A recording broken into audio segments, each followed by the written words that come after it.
Hello, my dear students. How are you all? Good? Studying at home? Okay, very good. Okay, student. I am Poonam, your social science teacher from Raj International School. Today, I welcome you in social science classes with the next topic of the Delhi Sultanate, Razia Sultan. Come with me. Razia Sultan. So who was she?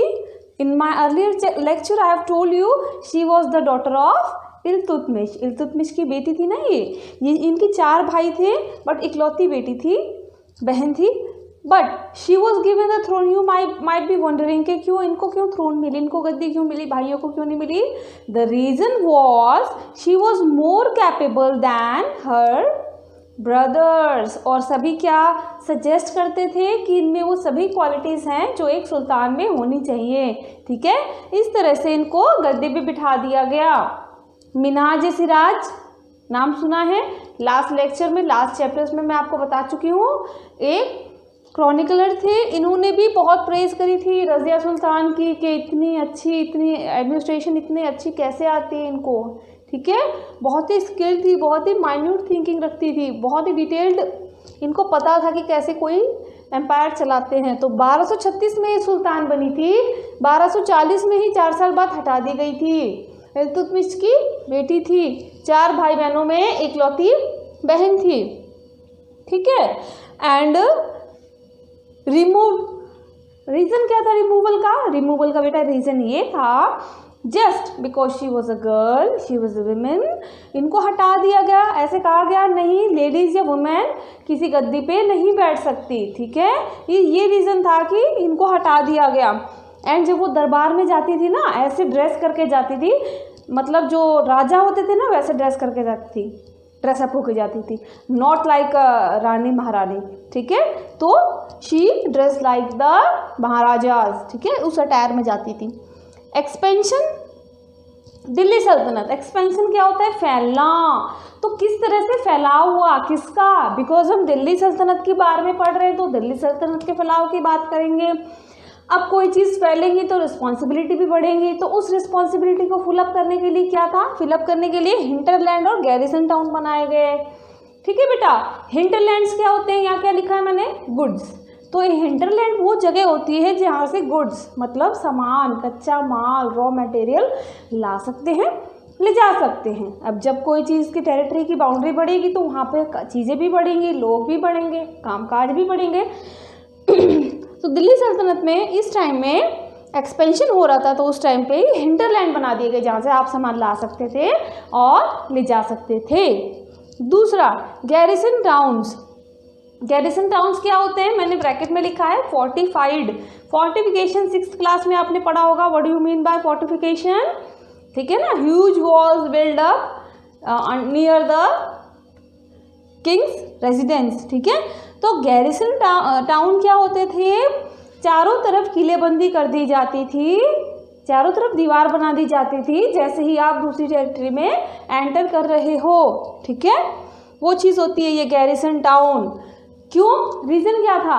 कि कोई suspicious movement ना हो, कोई राजा पे attack करने ना आ रहा हो, कोई किसी तरह की वायलेंस करने ना आ रहा हो, इस वजह से गैरिसन टाउन बना दिए जाते थे. ये किससे रिलेट कर सकते हो आप? टोल टैक्स के. जो आजकल के टोल टैक्स है ना, टोल टैक्स, जैसे आप किसी नई सिटी में जाते हो या डिस्ट्रिक्ट में जाते हो तो आपको पहले टोल टैक्स देना पड़ता है. Why? Just because you are entering that place and you get the slip at the same time, है ना. You pay and you got the slip at the same time. तो उसी तरह से क्या होता था, दिल्ली सल्तनत में भी गैरिसन टाउन में आप एंट्री करते थे तो आपको वहाँ की रेसिप्ट नहीं मिलती थी, बट एक तरह से वहाँ पे आपकी एंट्री हो जाती थी कि आप इधर से उधर जा रहे हो. ठीक है, ये सेफ्टी एंड सिक्योरिटी रीजन से बनाए गए थे. कंसोलिडेशन, स्थापना. ठीक है, किस तरह से उस चीज़ को मजबूती मिली एम्पायर को, दिल्ली सल्तनत को. बलबन, अलाउद्दीन खिलजी, मोहम्मद तुगलक. ये 3 नाम आपने याद रखने हैं कि इन तीनों नामों को, कि इन तीनों के शासनकाल में ये तीनों जब राज कर रहे थे तो इनके शासनकाल में जो एम्पायर था वो बहुत ही ज़्यादा एरिया घेरने लग गया. ठीक है, इंडिया के बहुत आसपास के एरिया घेरने लग गया. इनका काम क्या था? ये सीज सिटी करते थे. ठीक है, सिटीज़ को सीज कर देते थे, जब्त कर देते थे.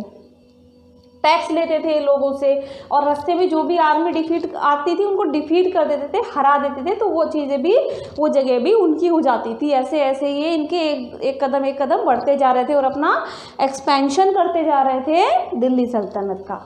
ठीक है, इतना समझ में आ गया आपको कि रज़िया सुल्तान किसकी बेटी थी? इल्तुतमिश की। 1236 में ये गद्दी पे बैठी, 40 में हटा दी गई। क्यों? बिकॉज ये एक लेडी थी, इल्तुतमिश की बेटी थी, और मिन्हाज सिराज ने इनकी तारीफ करी थी कि ये बहुत ही अच्छा शासन कर रही हैं। एक्सपेंशन ऑफ दिल्ली सल्तनत, दो चीज़ें क्या थी? Hinterland and garrison town. 3 लोग कौन थे? Tughlaq, Balban and Mohammad Tughlaq and Khilji. ठीक है, ये सिटी करते थे, टैक्स लेते थे और आर्मी को डिफीट करते जाते थे रास्ते में जो भी आती थी। इधर आए, देखिए सल्तनत इन 15-16 सेंचुरी। जो सल्तनत कौन? दिल्ली सल्तनत की बात करें तो 15-16 सेंचुरी में सल्तनत के क्या क्या एस्पेक्ट थे, क्या हुआ था 15-16 सेंचुरी में, पिक्चर में क्या था? ठीक है, किस तरह की कंडीशंस थी? साउथ इंडिया में इंडिपेंडेंट रूलर्स थे और उन्होंने कैपिटल कैसे बनाया हुआ था? बहुत ही प्रॉस्पेरस, खुशहाल, समृद्ध सब चीज़ें थी, सारी फैसिलिटी थी और खुशहाल कैपिटल्स बनाए हुए थे। इंडिपेंडेंट रूलर्स थे, छोटे छोटे रूलर्स थे। ओनली साउथ इंडिया की बात हो रही है। Rajput and Afghan new groups, ये नए नए ग्रुप्स आने लगे। किस लिए? कि हमें भी लक आजमाना चाहिए, हमें भी एक कोई एम्पायर फॉर्म करना चाहिए। ये भी एक एज ए इंडिपेंडेंट आने लग गए। ठीक है, अब जब इंडिपेंडेंट रूलर्स की बात हो रही है तो शेर शाह सूरी की यहाँ पे बात शुरू होती है। शेर शाह सूरी मुगल जब एम्पायर शुरू होता है उसमें इनका 15 साल का दिन है, जो आप नेक्स्ट चैप्टर में पढ़ोगे। इनका शासनकाल बीच में 15 साल का रहा है। ठीक है, बहुत इंपॉर्टेंट ये देखने वाली बात है, 1540 से 55 तक इन्होंने शासनकाल किया। कितने साल हो गए? 10 + 5, 15 ईयर्स इन्होंने शासनकाल किया। ठीक है, किसको हराया था इन्होंने? हुमायूं को। हुमायूं कौन से वंश से था? डायनेस्टी से था, मुगल। ठीक है, और दिल्ली को ऐसे कैपिटल अपना बना लिया था। दिल्ली को कैपिटल क्यों बना लिया था? बिकॉज इसको हरा दिया था हुमायूं को, और हुमायूं कहाँ पे थे उस टाइम? कैपिटल में, दिल्ली इनकी कैपिटल थी। ठीक है, जब ये 15 साल तक राज कर रहे थे, 15 साल तक इन्होंने राज किया, इनको हराया, दिल्ली को अपना कैपिटल बना लिया, और इनकी एडमिनिस्ट्रेशन इतनी पावरफुल और इतनी सशक्त और इतनी अच्छा था इनका सारा सिस्टम कि जो अकबर थे, द ग्रेट अकबर, जिसको महान अकबर भी कहते हैं, आप मूवीज़ भी देखी होंगी आपने, इनको बहुत एडमायर करते थे, इनकी पॉलिसीज़ बहुत अच्छी थी। ठीक है, तो इनके बाद फिर क्या हो गया? मुगल एम्पायर आ गए दोबारा से। ठीक है, इनका मुगल एम्पायर में ओनली 15 साल का रोल है। ये इंडिपेंडेंट रूलर थे, दो ही रिलेट्स फ्रॉम सूर डायनेस्टी, जो कि हम नेक्स्ट चैप्टर में पढ़ने वाले हैं, बट अभी तक के लिए हमारे पास यही है। हमारे नेक्स्ट चैप्टर में हम पढ़ेंगे खिलजी और तुगलक की पॉलिसीज़ पढ़ेंगे, खिलजी और तुगलक की एडमिनिस्ट्रेशन कैसा था वो पढ़ेंगे। ठीक है, थैंक यू सो मच। मुझे लगता है कि आपको ये सभी चीज़ें बहुत ही अच्छे से अंडरस्टूड हुई होंगी। इनसे रिलेटेड भी मैं वर्कशीट आपको देने वाली हूँ। प्लीज़ इस लेक्चर को ध्यान से देखें, दोबारा देखें, जैसे कि सारे कॉन्सेप्ट आपको क्लियर हो। And still if you have any doubt you can call me back any time. Okay, thanks for watching, thank you.